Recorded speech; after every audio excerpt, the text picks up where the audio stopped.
जीवन रे सब मिल किंतु बापा माँ केबे भी मिलनी सबुले बापा माँ को सम्मान करवा निहाती दरकार।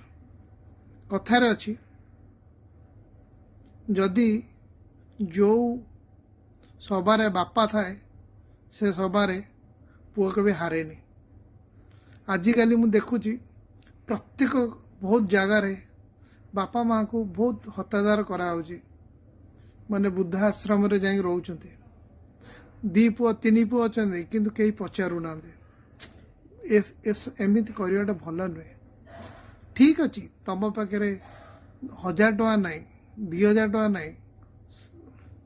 किंतु जेतिक अच्छी बापा माँ को देवा उचित कारण से माने चलिए केमिति जेतेबेले तमे माने छोट थिल से माने केते परिश्रम करिकी तम मान को बड़ कर। आज ये से बयस बढ़ी जाए तमें मैंने पचारुन यहाँ कौन भल ठीक एमती करवा उचित नुहे। जदि मो वीडियोटा भल लगुच शेयर करंतु।